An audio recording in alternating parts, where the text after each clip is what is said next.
Tara na, maglakbay tayo sa Souk Bahla sa Bahla na nasa loob ng Al-Dakhiliya Governorate.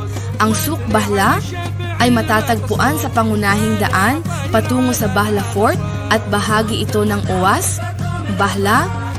Ito ay may sukat na humigit kumulang 4493 metro kwadrado at itinuturing na isa sa mga pinakamahalagang tanawin sa Oman at isa sa mga pangunahing pamilihan nito.